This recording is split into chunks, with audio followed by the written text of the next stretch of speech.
নমস্কাৰ know how চেনেলটোৰ আন এটা ভিডিঅ'লৈ আপোনালোকক স্বাগতম আশা কৰোঁ আপোনালোকে ইয়াৰ আগৰকেইটা ভিডিঅ'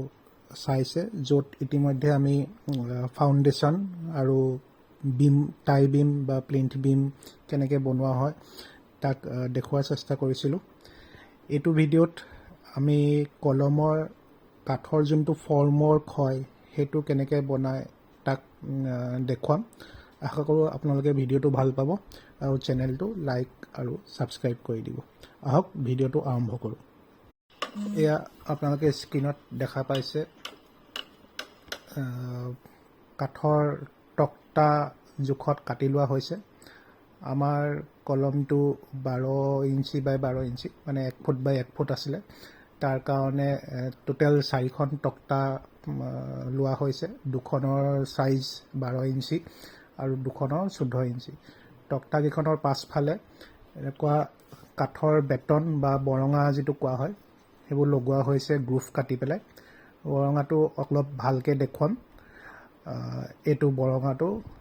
2 ইঞ্চি বাই 3 ইঞ্চি জোখৰ সাইজৰ বৰঙা য'ত গ্ৰুভ কাটি দুফালে দুটা গ্ৰুভ কাটি লগোৱা হৈছে আৰু সেই বেটনকেইটা বা বৰঙাকেইটা এনেকৈ তক্তাকেইখনৰ পাছফালে প্ৰায় 2 ফুট গেপত লগোৱা হৈছে এইকেইখনত এই গ্ৰুভকেইটাতে পিছত নাট বল্ট লগাই তাক জইন কৰা হ'ব ফাষ্টেন কৰা হ'ব এতিয়া দেখা পাব নেক্সট এইটো নাট আৰু বল্ট আপোনালোকক যোনটো সাইজৰ খুঁটা হয় সেইটো সাইজৰ জোখত আপোনালোকে বজাৰত কিনিবলৈ পাব কেজি হিচাপত প্ৰায় 35 টকা কেজি মানকৈ আপোনালোকে কিনিবলৈ পাব এইটো সেই গ্ৰুভটোত ফচাই আমাৰ ফৰ্মটো লগোৱা হ'ব এয়া চাওক ফৰ্ম ৱৰ্কটোত দুটা সাইডৰ গ্ৰুভটোৰ মাজত নাট বলকেইটা ফচাই তাত টাইট কৰা হ'ব আৰু সেই প্ৰেছাৰটোত আপোনাৰ 4 সাইডৰ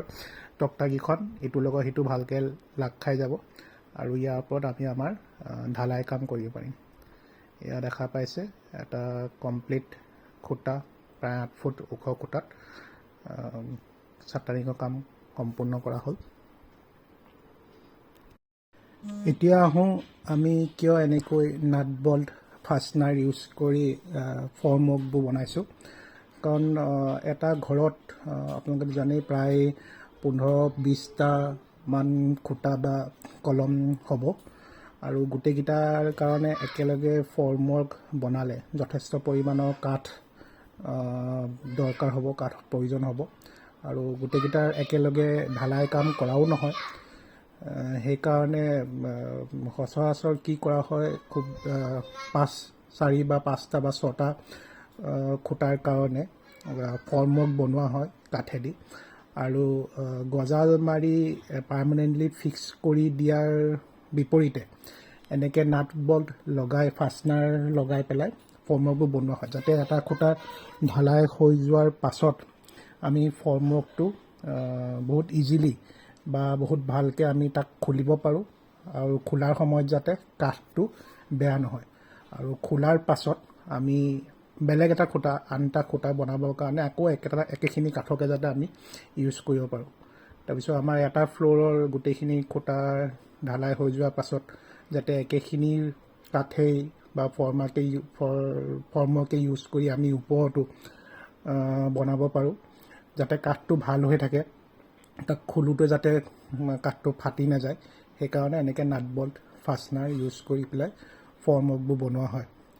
আপোনালোকে ফৰ্মৱৰ্কটো বনোৱাৰ পাছত আৰু এটা কাম কৰিব পাৰে যিটোৱে আপোনাৰ কাঠটো বেছি দিনলৈ ভাল হৈ থকাত সহায় কৰিব সেইটো হ'ল কাঠটোত আপোনালোকে পলিথিনৰ ছিট এইটো পাতল পলিথিনৰ ছিট পায় সেইটো আপোনালোকে লগাই দিব পাৰে সি আপোনাক দুটা সহায় কৰিব এটা হ'ল কাঠটো পিছত কনক্ৰিটৰ ঢালাইটোৰ পৰা এৰাই দিওঁতে অতি সহজতে এৰাই আহিব আৰু কাঠৰ মাজত যোনবোৰ ফাঁক থাকে বা যোনবোৰ গেপ থাকে সেইবোৰেদি যাতে কনক্ৰিটৰ মিশ্ৰণটো বা পানীটো ওলাই নাযায় সেই তাকো ৰখাব আৰু এটা কাম কৰিব পাৰে কাঠটোত আপোনালোকে তেল লগাই দিব পাৰে আপোনালোকে পুৰণা ইঞ্জিন অইল যোনটো গাড়ীত বা মটৰচাইকেলত যোনটো ইঞ্জিন অইল ব্যৱহাৰ হয়, ইউজ কৰা ইঞ্জিন অইলটো, সেইটো আপোনালোকে গেৰেজৰ পৰা কিনি আনি সেইটো আপোনালোকে লগাব পাৰে। চাটাৰিং অইল বুলি কিছুমান ব্ৰেণ্ডেড কোম্পানীৰো অইল কিনিবলৈ পোৱা যায়, সেইটো আপোনালোকে কিনিব পাৰে। খুব কম দামতে কিনিবলৈ পাব। পুৰণা ইউজ কৰা ইঞ্জিন অইল গেৰেজৰ পৰা কিনি আনি সেইটো যদি আপোনালোকে কাঠৰটোৰ ওপৰত লগাই দিয়ে, তেতিয়াও আপোনাৰ কাঠটো যেতিয়া আপুনি খুলিব কনক্ৰিটৰ ঢালাইটোৰ পৰা, তেতিয়া অতি সহজতে সেইটো ওলাই আহিব আৰু সি কাঠটোত পানীটো সোমোৱাত বাধা দিয়ে আৰু কাঠটো আপোনাৰ বেছি দিনলৈকে ভাল হৈ থাকিব, যাতে আপুনি একেখিনি কাঠকে পুনৰবাৰ ব্যৱহাৰ কৰিব পাৰে। চ' সেইকাৰণে এনেকৈ নাট বল্ট ফাষ্টনাৰ ইউজ কৰি পেলাই আমি ফৰ্মৱৰ্কবোৰ বনাওঁ। আৰু ভিডিঅ'টো শেষলৈকে চোৱাৰ বাবে ধন্যবাদ। আজিলৈ ইমানেই। আগলৈও আপোনালোকলৈ এনে ভিডিঅ' আনি থাকিম। ধন্যবাদ।